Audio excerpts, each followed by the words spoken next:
Good afternoon, everybody. Welcome to RISmedia's awesome webinar series today, brought to you by ACE Automated Content Engagement by RISmedia, Homes.com, and American Home Shield. We welcome you all, and we're excited that you've spent your time with us today, and we appreciate you making the investment.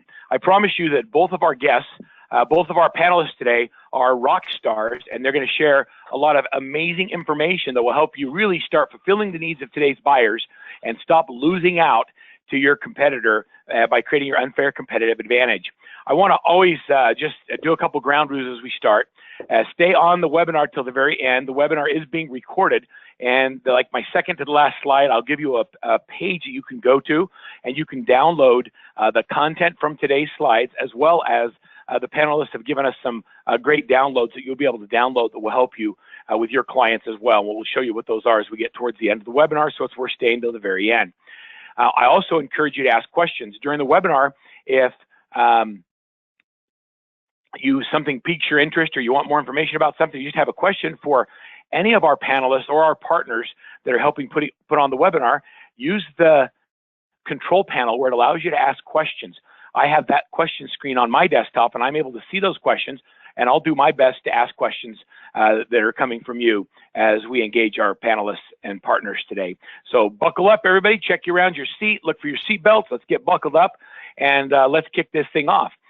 You know, we do these webinars every month in conjunction with Workman Success Systems, along with RISmedia, and they wouldn't be possible without great partners in the industry. And our great partners in the industry are the ones who are investing in your success and investing in your future.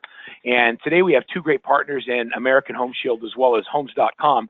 And I'd like to first introduce Tim Haynes, who's the president of American Home Shield and has been since September of about 2015. Mr. Haynes joined ServiceMaster in January of 2012 and previously served as a senior vice president and chief information officer from December 2013 until really September 2015. And prior to that, he served as a vice president of information technology for American Home Shield and Franchise Services Group. This is a gentleman who's got an enormous amount of industry experience. He served in a variety of information technology executive leadership roles, including for companies like Nissan Motor Limited and Nissan Americas. Timothy, thank you so much for joining us, Tim, and give us an idea of what's going on at American Home Shield. Thanks, Ro. Things are going great at American Home Shield right now. We are serving at this point over 2 million customers across the country.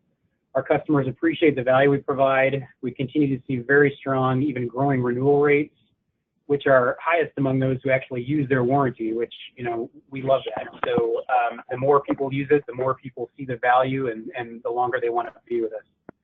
Our sole focus is on protecting and serving our homeowner customers, especially those involved in a real estate transaction. And the real estate pros on the webinar probably know that home warranties offer a level of protection and confidence for them and their buyers. But what's more, a home warranty can also be an effective tool to turn leads into sales. So including a home warranty on your listings can help you gain an important marketing advantage in low inventory markets like we have in many parts of the country right now. It can keep the transaction on track and minimize negotiations in the event a covered item passes inspection that is noted as having a limited lifespan. It can empower your buyers in multiple offer situations, suggest they have the option to pay for the home warranty and include seller's coverage to help protect the home within the time period from contract acceptance to closing. Warranties offer financial protection to buyers after closing when they may have limited funds or appliance or system breakdowns. And ultimately, an American Home Shield warranty can help build a valuable long-term relationship that produces referrals. So I got to tell you, Tim, my experience with home warranty companies has not always been positive, but I actually have one of your warranties, and we have had claims, and it's been a pretty refreshing process to have them actually have the attitude of taking care of the problem instead of looking for a reason to not pay the claim or solve the problem. And so just from personal experience as a homeowner, it's refreshing. That's fantastic, bro. I appreciate that. You know, we put a lot into what we do. We cover more items than any other home warranty company. And we continue to invest heavily in trying to improve service and really clean up and make service something that differentiates us in the industry. So we're very proud of what we've been doing, and we continue to try to differentiate ourselves and really, show why we are, by far the market leader. We invented the industry, and we continue to try to find ways to better serve our customers, both our homeowner customers and our very valuable real estate partners.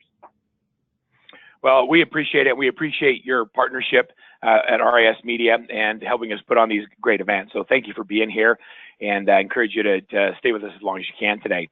We also have with us today from Homes.com, Joe Cesso. Joe, you and I have been on a few of these together. Welcome back.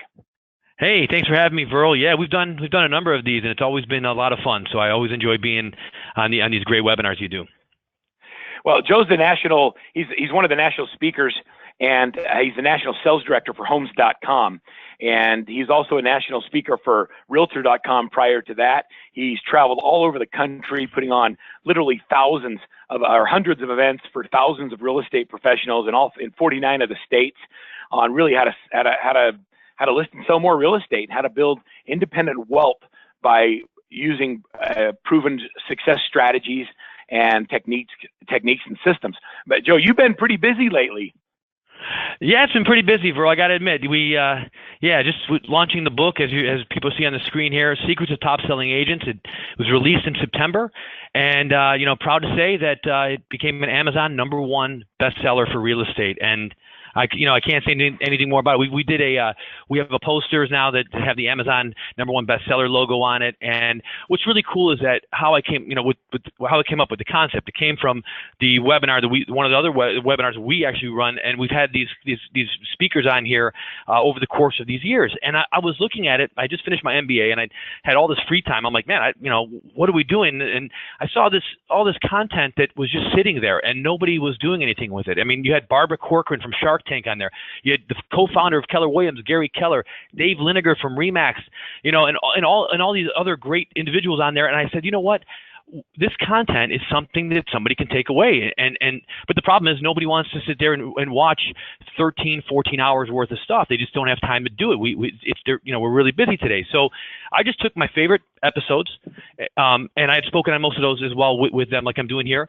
And then I took the meat and potatoes, the best parts of each one, and I put each episode became a chapter in the book, and each chapter was dedicated to a different aspect of the real estate business. So, if you want to learn how to shoot great videos, I put Raj Kusar on there, and just if you want to learn how to build a brokerage, we have Dave Liniger from Remax on there, and Gary Keller talks about about the one thing. That was his best-selling book that he had out, and just we have Dot Loop's founder Austin Allison on there.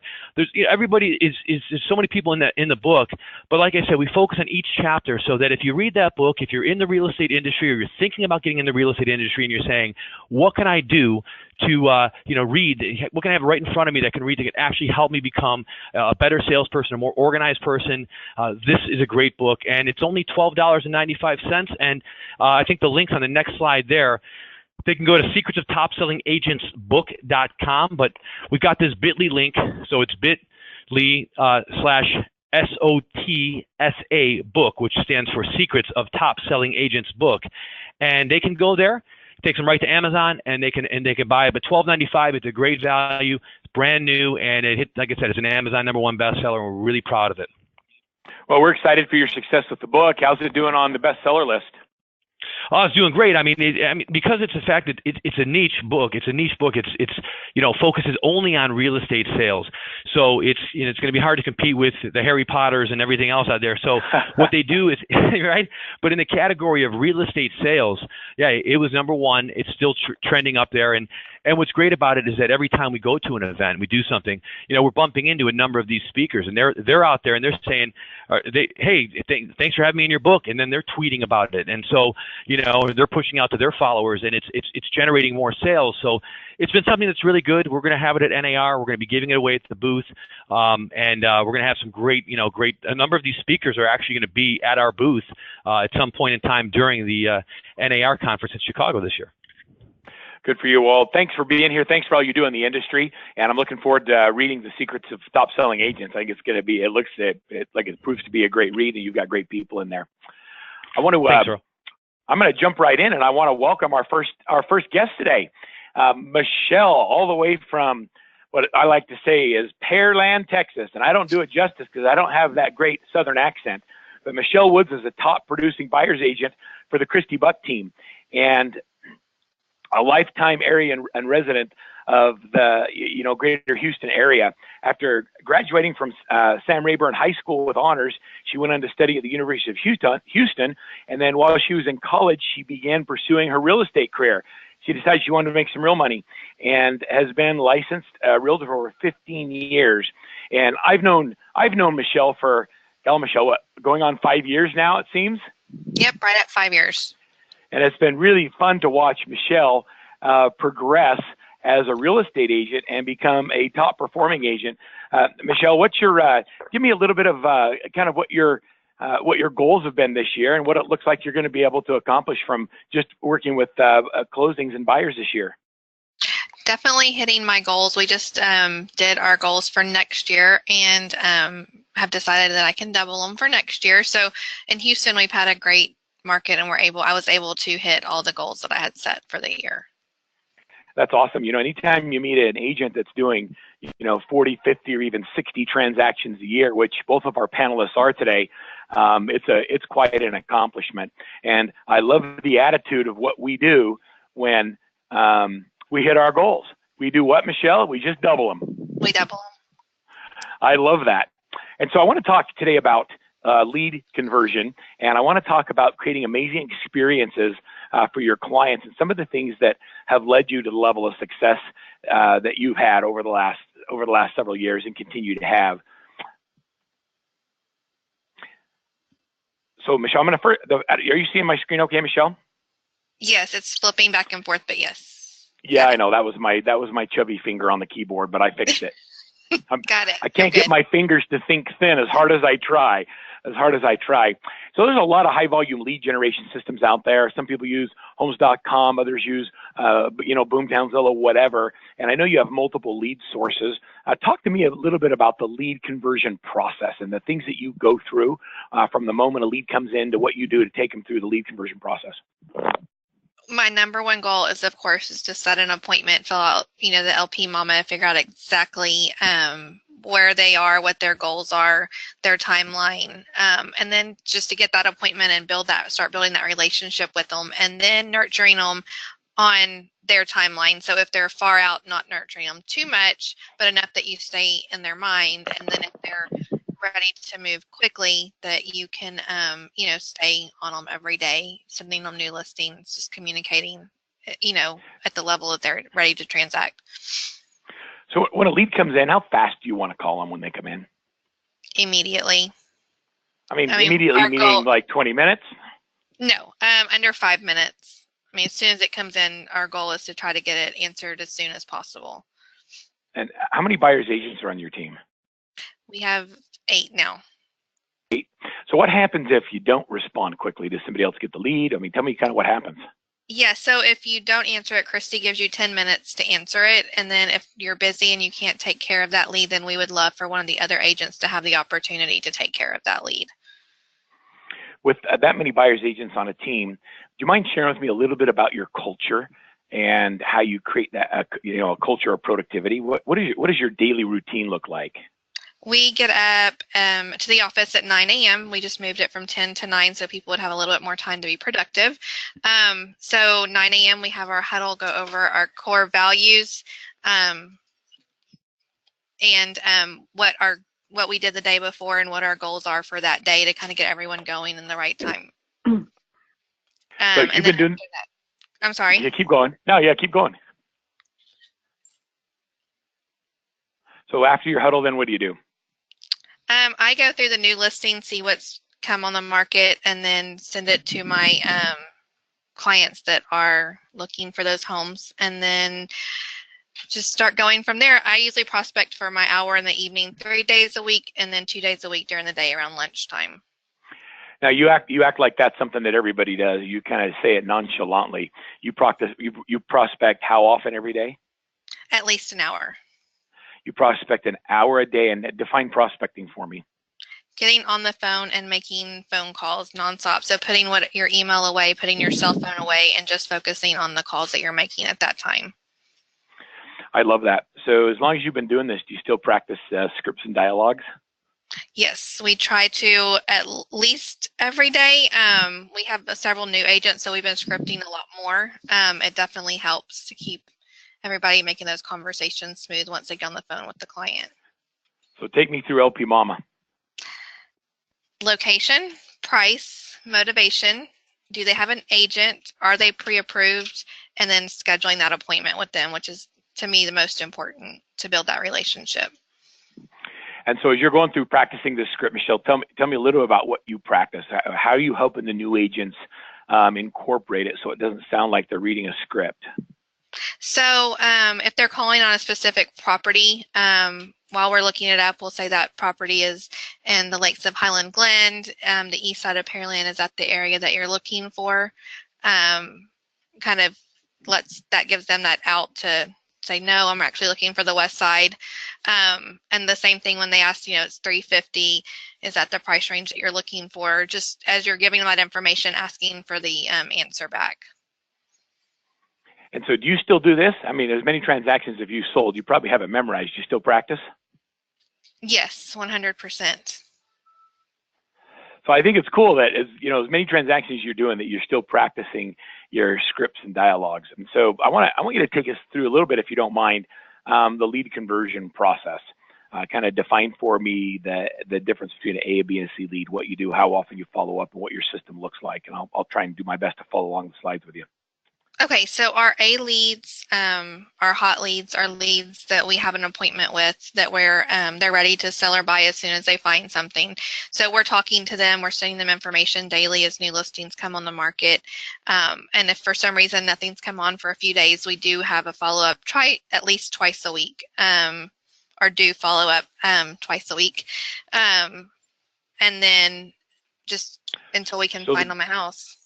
So I love that. So the goal with an A is to always have an appointment. So when you go out and show them houses, if they don't make an offer, you then just you schedule the appointment for next week, or you say, I'll call you sometime next week. How do you define appointment?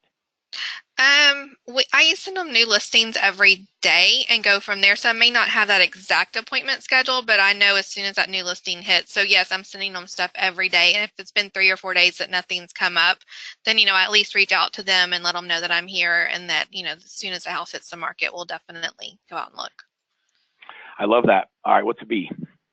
B lead, they're looking more maybe 30, 90 days just getting approved.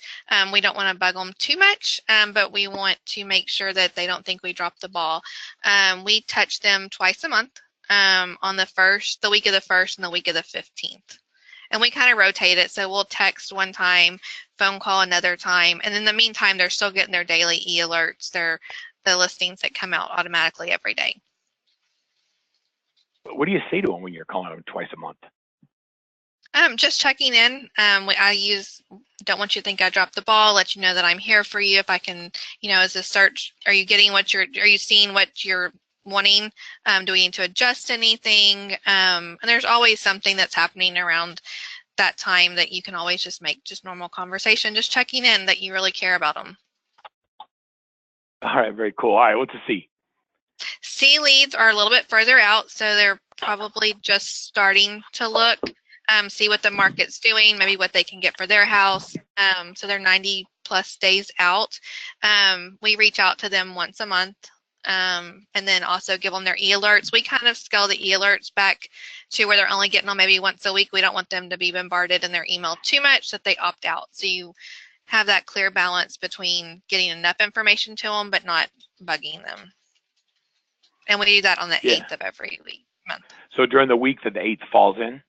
Yes. You call through all of your seed leads. And so just as a quick review for everybody, an A lead is somebody you have an appointment with. Correct. A B lead we're going to call twice a month during the weeks of the 1st and 15th falls in. And a C lead you're going to call once a month during the week of the 8th. Correct. And it keeps you, that way you know that you don't let anybody fall behind, but you know that for the most part, that's your goal. That's who you're focusing on each week. And if you can get in that routine, it keeps you from getting overwhelmed. Yeah. Okay. So a couple of good questions right here. When someone goes in and they give you information exchange, if you don't have a phone number, what's your conversion process there?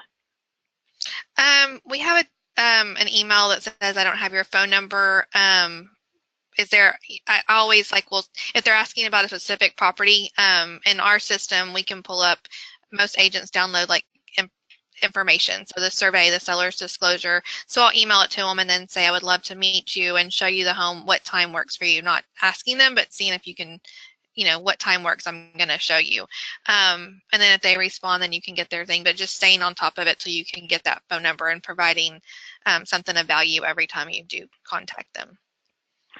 So this is out of the blue question, but how many leads would you say a month are generated on your team? Like, how many leads do you think come into your team a month from a variety of different sources? Probably a week. I think each agent probably gets 10 to 15, and we have 8 agents, and that's a week. So some of them are very long term. I mean, I have people that are 18, 24 months out, but we get quite a few leads. That's a lot. If you got eight agents all getting 15 leads, that's a lot of leads every single week. That's several hundred a month. That's awesome. Right. And I love that. So I want you to take through when you finally meet somebody face to face, and now it's time to actually sit down with them. Tell me a little bit about your buyer's packet. Tell me what you take them through, the things, how you sell the individual versus the team, that type of thing. So we always explain our team. Christy 5 years ago went out. She couldn't do everything on her own, so we have specialists in each area. So that way they don't think they have to work with all 8 of us, but they know that the person they're working with is specialized in helping them with their needs. So we give them our ranking reports, go over, how strong we are in our area and our community, go over who on the team they would be working with. We always give them a little koozie, some pens, and then a calendar to put on their refrigerator so they can't forget about us. I love that. How often do you get buyer agreements signed? Every single client. I would say 10% of the time they may want to meet twice. We do have to give them IBS, information about broker services. Sometimes they're a little leery, especially if they've had a bad experience. But then I always just tell them I understand. However, I'm very limited on what I can tell you besides price and just opening the door. And I'll do it twice without getting a buyer's rep, just to build that relationship with them. But after that, they usually have no problem signing it. I think that's really important. And how important is that to you? Why is that so critical to you? Well, it allows me to actually be able to help them. In our market in Texas, you can't say anything over price and just letting them in. So I really can't help them or take care of them if I don't have that buyer's rep. So it's not as much about protecting myself as it is about protecting them and what this level of service I can provide to them. I think that's great. What do you say to the agent where where the state law is not so specific on who represents who? I think there's a lot of generalities out there. I get agents all the time that say, well, we don't do buyer rep agreements in our market. Well, I think it makes people feel special that they have you on their side, someone to take care of them. It's all in how you present it to make sure that they know it's not just about protecting us. That's a small part of it, but protect them and know that you're in their corner no matter what. I love that. Talk a little bit about the kind of some of the things you do in your community and what you do with your past clients and how you get so many referral clients. So that is one of our biggest things. And this year we've really vamped up and tried to do it, but we do things throughout the year. We do an Easter egg event. We do our customer appreciation event. We do the booing, which is a little treat bag that we put on. Each agent has to do 25, so they get a little treat on their door, and it says, you've been booed by the Christy Buck team. And then have a little sign that we put in the yard so everyone driving around for a few days gets to see. And then, they may get curious and go to our website and see what it's all about.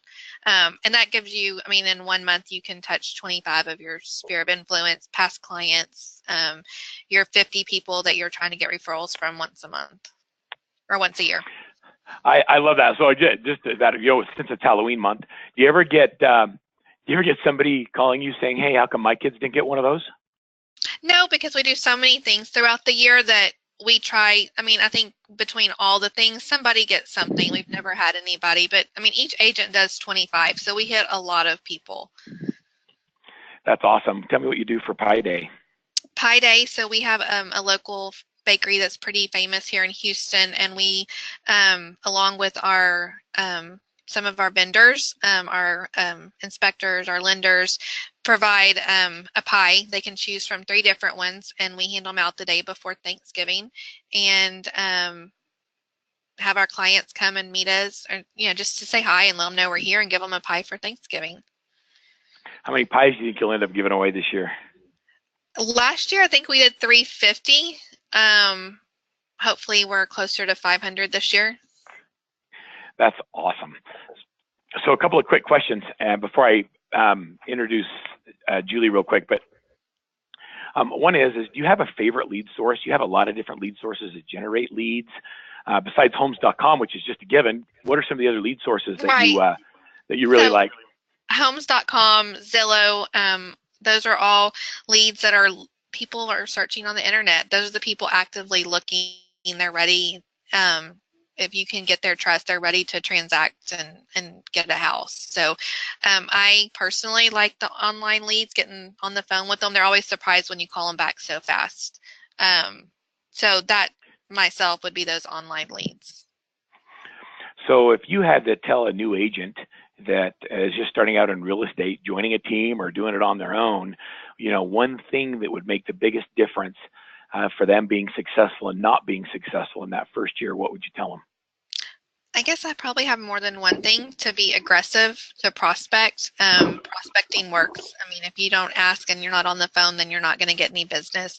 And then once you get that business, staying in touch with those people, referrals, and being a part of their life for the rest of their life, so they end up being repeat clients as well.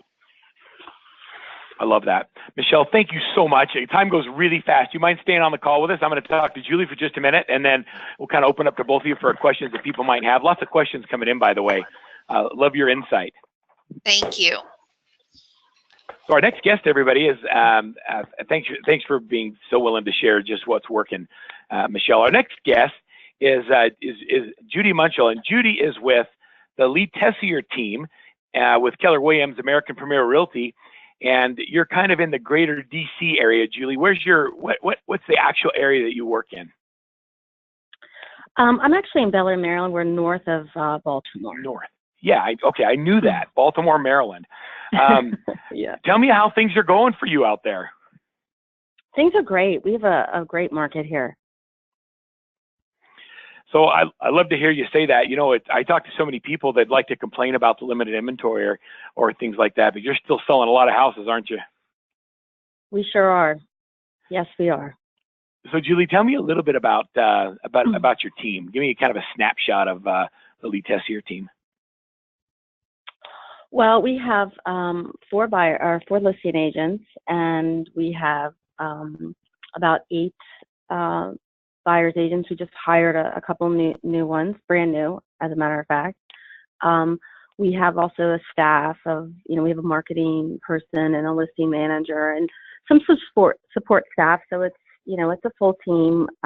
We do, obviously we have our, trusted vendors that we work with as well. So we're a good team. We're a big team. So tell me a little bit about your production. What are you hoping to do this year? What does your year look like? Well, I'm hoping to do somewhere between 45 and 50 transactions. That's a lot of, now, do you work both buyers and sellers? No, I'm a buyer's agent. So you work 100% as a buyer specialist, which I actually love. I love the specialization that you have on your team, where everybody has clearly defined roles and responsibilities. And doing anywhere in that 40 to 50 transactions in a year is quite an accomplishment. So congratulations on a great year so far. Thank you. So let's talk just a little bit about some of your processes.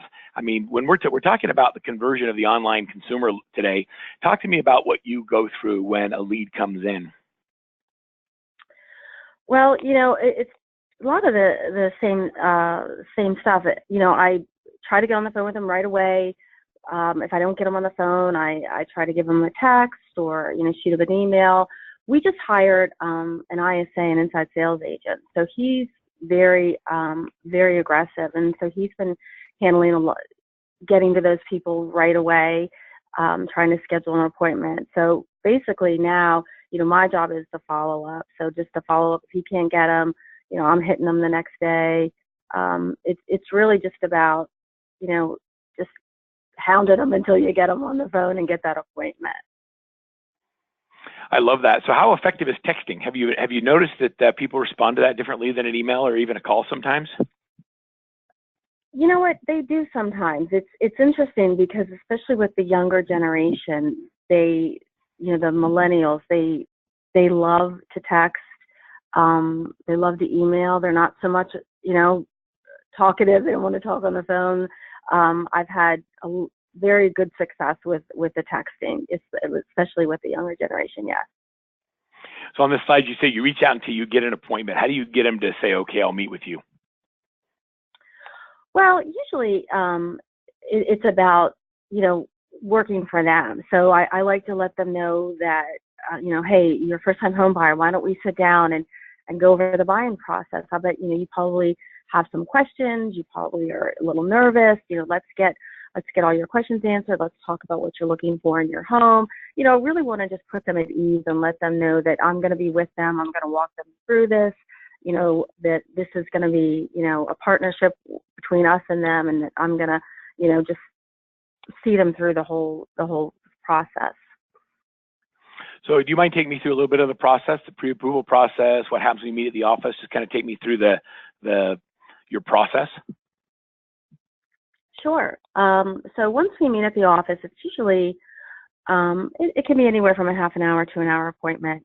I like to discuss the steps of buying a home, go through our team, some of the things that our team does. We have a moving truck, we have a moving van, we send people boxes, we have client housewarming parties that we throw after they move in.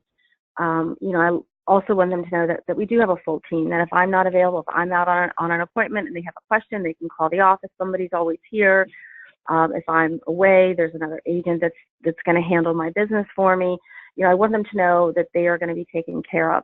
And usually by that point, they've warmed up, their eyes are kind of lighting up, they're getting excited. And that's what I want. I want them to be excited. I want them to be excited to work with me. I want them to know that I'm excited to work with them. And then we go through, and then it just leads right into buyer agency. It's one smooth transition. Usually we go through the whole buying process. I explain it to them. I explain to them, hey, look, in our state, we need a buyer agency agreement. In order for me to represent you, it's either I represent you or I represent the seller. It's very black and white in Maryland. And then usually by that point, they're ready to sign, and we're out the door looking at homes.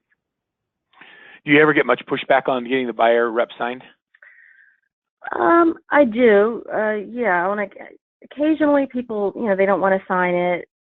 So I always tell them, look, this is a two-way street. This is a partnership. It's a 24-hour cancellation too. We don't tie anybody into anything. Life's too short. Nobody wants to be tied into anything for 6 months. And I'll tell them, hey, if you wake up tomorrow and this isn't, the right thing for you, then hey, you just shoot me an email and we'll cancel it. It's a 24-hour cancellation. Nobody you ever get them cancels. signed. Yeah, I love that. And they don't cancel, do they? Mm-hmm. No, they don't. Now, I was kind of refreshing when we did the pre-interview getting ready for this call, and you talked to me about the amount of time you spend with a buyer and your attitude towards helping people find homes. Share that with the group today. Well, I laugh because it's my favorite thing to do, and it's typically with most agents, it's their least favorite thing to do is show property. I love it. To me, it's the time to build that rapport with them, to get to know them. If they have kids, it's just a time to, just put them at ease and all of that. So I always tell people when we're looking at property, the first thing I tell them when we walk in the door, especially if they're a first-time buyer and they've never done this before, is, hey, try to make yourself at home. This could be your home. Open up the closets. Even if people are living here, open up the refrigerator, open up the oven, get to know the house, make sure that you love it. Ask questions. But I don't really talk a whole lot about the house while we're there. I think I use the expression, I'm not, I don't want to be Captain Obvious. I mean, they can see that there's granite countertops and they can see that there's, thing. Obviously we're going to point out, if there's a flaw, if there's this or that, they may ask a question about that. And a lot of times I'll text the listing agent right there on the spot and ask a question about the property if they have a specific question. But I like them to just feel very at ease. I've never counted how many houses I've shown anyone. I've shown people, 2 or 3 houses and they bought. I've had to show people, 20 or 30 before they bought. It's, it's really, to me, it's up to them. Okay, so does anybody else appreciate what Julie's saying? She actually loves what she does. She gets up every day and loves to show people houses. I love that. You're like the dream buyer's agent. And I'd like to, yeah. I want to put you in the cloning machine, and I want to duplicate you and spread you across teams all over the country, because people don't love what they do. And the fact that you love what you do, I know gets translated in to the way your clients respond to you. And I think that Lee's very, very lucky to have you on his team. Thank you. Thank you. And so I just really appreciate it. Let me ask you, so the next thing is you're going to show houses until they find the one that they want. Talk to me about submitting offers and how do you submit your offers and handle the negotiation in such a competitive market? Well, a lot of times the first thing I do, again, if it's the one that people are like, going gaga in the house, I always call the listing agent right away, text the listing agent right away. Hey, do you have any offers on this? If it's something that's just come on the market, chances are there's going to be multiple offers on it. So I want to prepare the buyer for that up front. And a lot of times when we're in the house and it's day 1 on the market, day 2 on the market, and I'm looking around, I'm going, poof, this thing's going to go. I let them know, hey, this thing's going to go quickly. This house is not going to be here in another couple of days. If you want it, we're going to have to move fast. So I set that expectation, fairly quickly through the showing. And I don't want them to be disappointed. So I want to let them know that, hey, this is a hot property.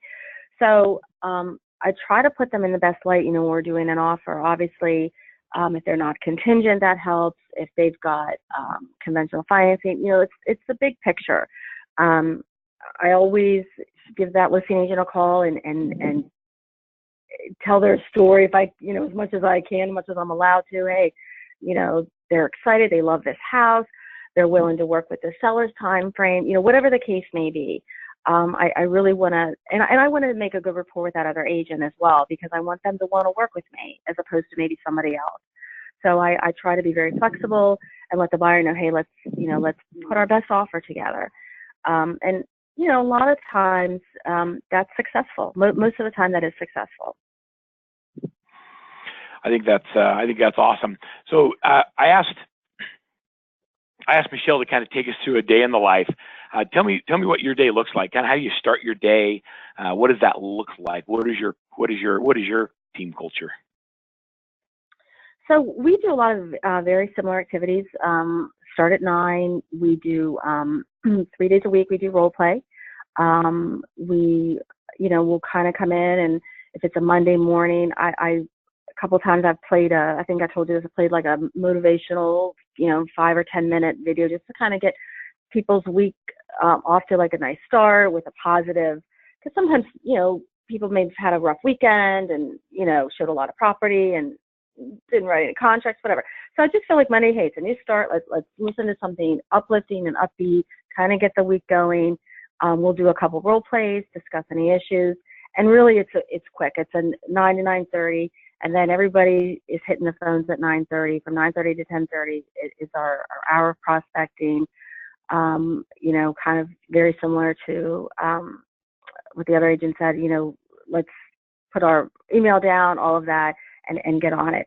We also do once a month. We have a team call night where it's from 4 to 6, and we kind of make that fun. We order pizza but everybody again just for 2 hours, makes calls. Right now we're calling a lot of past clients, letting them know about our pie event that's coming up in right before Thanksgiving. So of course we're always asking past clients for referrals as well. On Tuesdays we do a book club. So once a month we'll read a book. and the whole team reads it, and we come in on Tuesday morning from 9 to 10, and we talk about the book. And it's really nice because it's something that, everybody, it's interesting to hear what everybody else thinks about, their take on the same thing that everybody, we've all read the same thing, but everybody has a different take on it. Yeah, that is interesting. So I'm going to go back to call nights for just a second. So is that optional? Yeah. So, No. or does everybody have to come in? No. Yeah, we do, and we know way ahead of time when those are. I mean, they're on our schedule. Well, like at least a month ahead of time. In fact, I think they're on the schedule for the next 4 or 5 months already. So yeah, it's not optional. I mean, unless obviously something terrible comes up or whatever. But yeah, it's not an option. But it's fun. It's a fun thing to do. It's and like I said, we try to make it fun with ordering pizza, and sometimes we have beer, a little whatever. But we do try to make it fun and just create. We'll have a contest. Whoever sets the most appointments, that kind of thing. And Lee will give away $50 or something. And I'll tell you, you make a lot of calls for $50. Yeah, right. So just out of curiosity, how many calls can you make in an hour? Well, it's really about contacts, obviously. So if you're talking to people, hopefully fewer. Hopefully you're only making maybe 10 or 15, and you're talking to all those people. So it really just depends on how many people actually get on the phone. You can bang out a lot of calls in an hour if you're really, really working it. So, but like I said, the goal is obviously to get contacts. And sometimes what I do is, if I'm going through my leads and I'm not getting anybody, I'll switch gears and I'll switch to some past clients, just so I know I can hear somebody's voice at the other end of the line, just to say, hey, how you doing? And that way I know I'm at least making some contacts and asking for some referrals. Yeah, I love that. So talk to me just a little bit about what you about accountability on your team, and what kind of role that plays. A lot of people think accountability is a negative thing, but when I spoke with you, it didn't sound that way. Like, a lot of people think accountability is something that happens when you do something wrong, then you get accountability.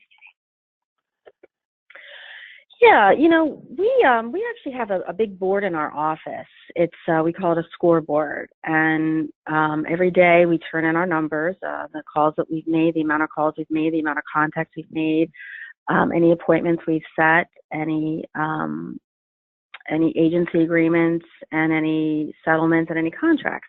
So we have a big scoreboard, and I'll tell you, I'm a very competitive person, so I'm looking at that board. Really, I look at it a couple times a day. I don't like to see anybody too far ahead of me or whatever, so I really look at that, and I'm hoping the other agents do too. And it forces you to be accountable for your own actions. So it's something that I think pushes you and motivates you, and that's really the hope is, it's accountability, but kind of in a competitive way. And again, occasionally, Lee'll do a contest just randomly. 1 month he'll say, okay, this month the best numbers on the scoreboard, I'm going to give out a $100 gift card or this or that. And again, you'd be surprised, how those numbers will go up that month, because everybody wants to win. I mean, $100 is $100, right? Yeah, right. I'm in. Yeah. So I love the energy you have around everything that has to do with being a buyer's agent. Both you and Michelle have such fire about working with clients. I can see why you have such a high level of success. Okay, so I'm going to ask you the same question I asked Michelle as we kind of got towards the end of her interview. Is that if you had the opportunity to give advice to agents that aren't performing at the level you are, of the behavior things that may have the biggest impact in your ability to sell the kind of numbers you do, what are the keys to the success that you're having? I would say don't give up. Just, pound the pavement. I think when we were first interviewing, I told you, I have people that have been in the system and in my queue for a couple of years, and they come out of the woodwork. Keep them on a drip. Call them every now and then. Don't forget about anybody. You never know where your next lead's coming from. And it's just all about just being, consistent. Everything you do, just be consistent, and it all works out. Everything just, once you get, like I've got a new agent, I'm mentoring her now, and she's like, oh, I said, once you get that first buyer, you're going to be fine. It just all follows suit after that. It just, it all falls into place. You just have to be consistent, love what you do. When you're on the phone, let people know that you care about them, and that's what they want. They want to know that you're there and that you care. And when you're keeping in touch with people, you sometimes, like this woman that just popped out of the woodwork. I hadn't called her in a couple months, and she emailed me, hey, I'm ready to buy a house. Great, let's go. So it happens. People, they appreciate that you stay in touch with them. How do you keep from getting discouraged in that long conversion cycle? Well, it's all about, for me, I like to know that I have a full funnel. I'm always trying to keep my ABCs full. I'm always trying to make sure that I've got people, enough A's, enough B's, enough C's, and I'm always moving them around and switching them and keeping them, because I want to make sure that I have a consistent business. I don't want to, I don't want to have any goose eggs. I like to have, consistent business every single month. And when you're staying in touch with people and you're, keeping them informed and calling them and keeping them on that drip, it works. It absolutely works. I love that. So just kind of review, you phone, email, text, you get pre-approvals done, you meet your clients in the office, you get buyer agreements signed. Those are consistent between both of you. I think it's really interesting that you have a lot of similarities. You practice scripts and dialogues. We have call nights where we call our clients. You're happy to show properties, and you're not urgent to get them done. I loved I'm not Captain Obvious. You don't point out things that are obvious. They know it's kind of countertops. I laughed when you said that, because when you watch the TV shows and you see agents walking people through houses, these are the blinds, this is the table. Yeah. You're like, really? I'm gonna totally. Yeah. I want to have a flash that we can push up on the screen that says Captain Obvious. That lets everybody know that everybody knows that. Right. A couple other things, and so I love that you gave good advice for new agents starting out. Have a great attitude about that. Do you have a favorite lead source, or do you, what are some of the things that you do to generate new business? We get a lot of call-ins. We get a lot of sign calls. They're probably my favorite because a lot of times if they're in front of a house and they're calling right from that house, it takes a lot of the guesswork out of it. They already know kind of what they're looking for, what area they're looking in. They're typically pretty serious if they're in front of a house calling in on a sign. So to me, those are the people that I want to, hey, why don't you come into the office, or why don't we set an appointment, or blah, blah, blah. They're some of my favorite calls. I love the Zillow and the homes.com and all of those too. I love getting those internet leads. And I'll tell you the truth, I don't mind doing open houses. I've had a lot of good success with getting buyer leads and seller leads, for that matter, from open houses. So thank you so much, Julie, for the energy and the insight that you shared with us on being successful in working with today's buyers, and Michelle as well.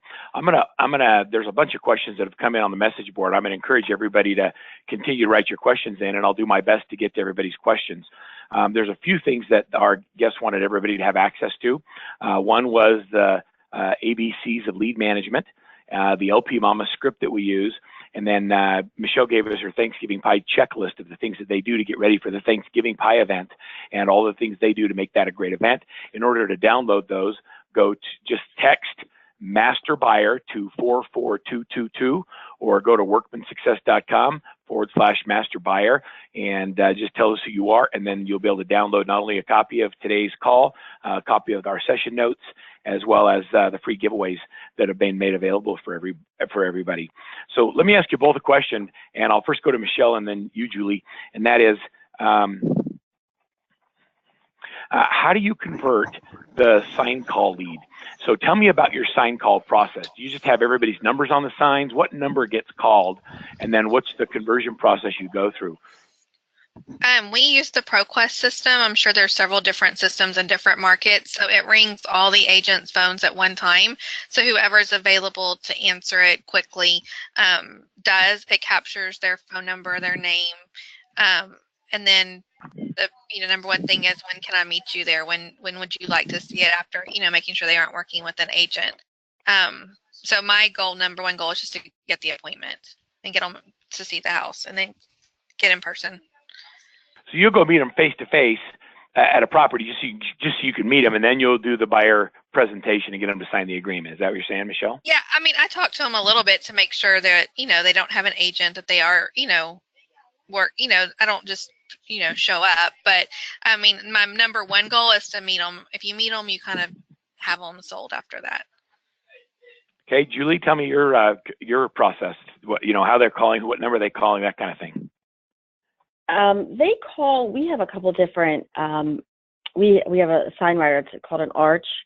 So that's a 1-800 number that they call, and it's an automated message at first, and then it'll say press 1 for current pricing, and then it goes to an agent.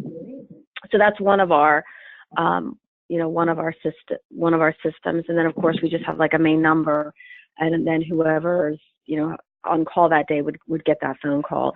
But I would 100% agree with Michelle. I'm the exact same way. I want to get in front of them.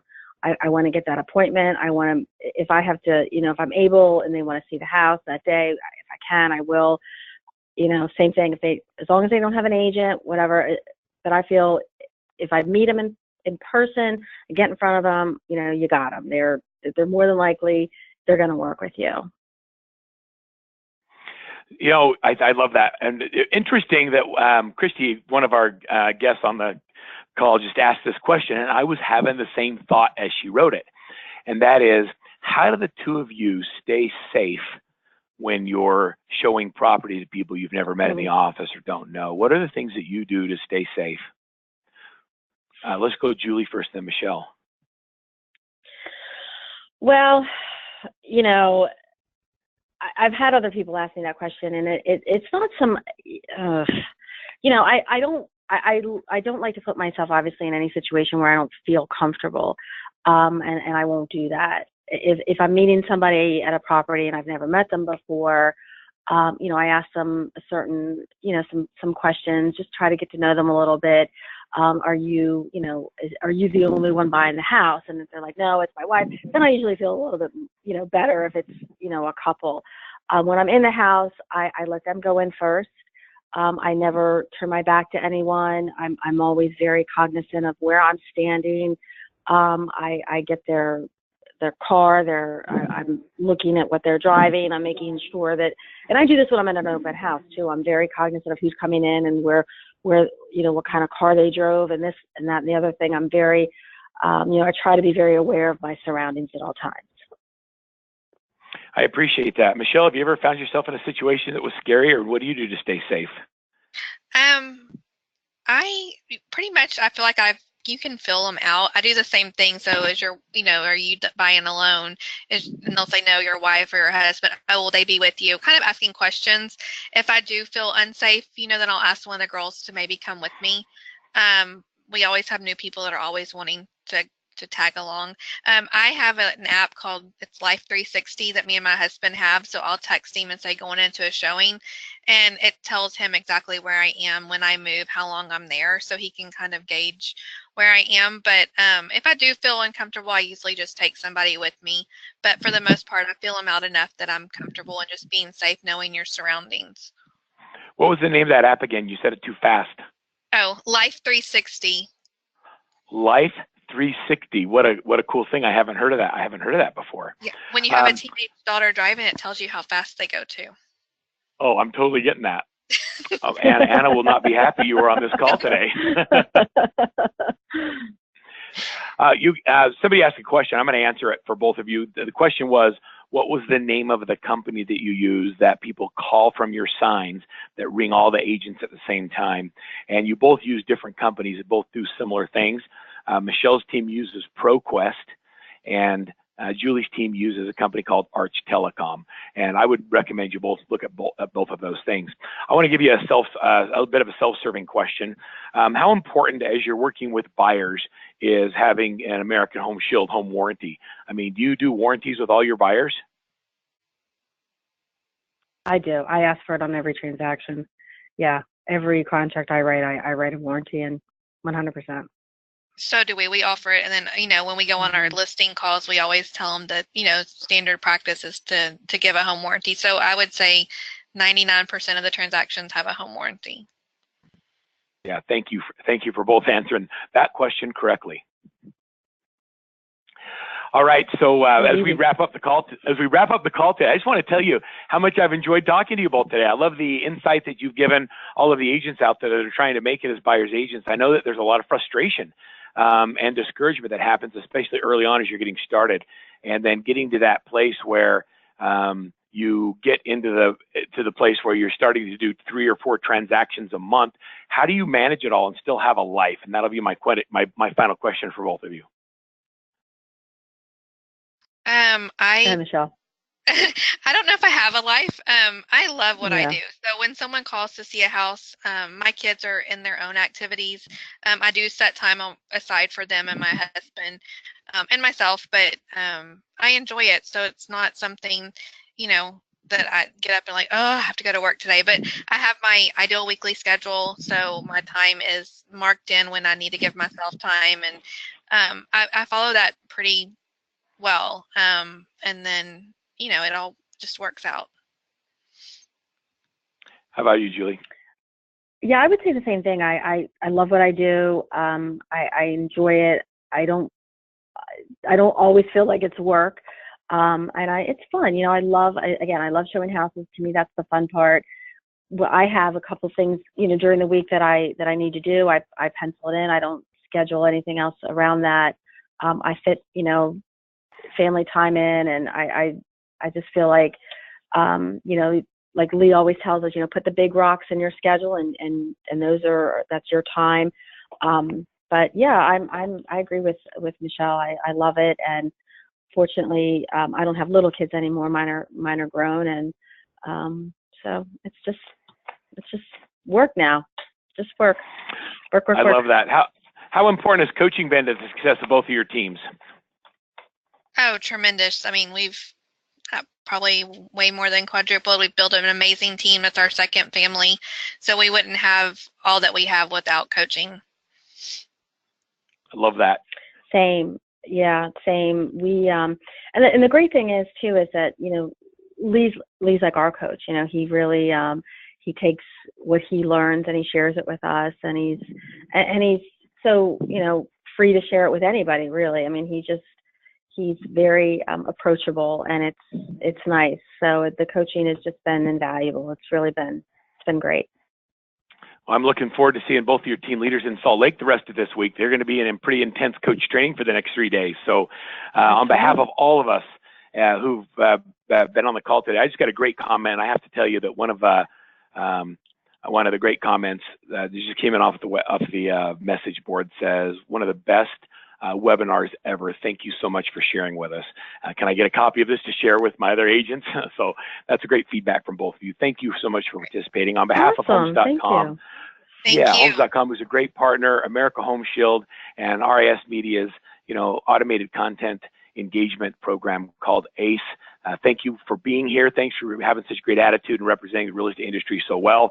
I'll talk to you all soon, everybody. Have a great rest of 2017 as we work on our business plans for 2018. Get them all done. And thanks for being here, everybody. Bye now. Thank you.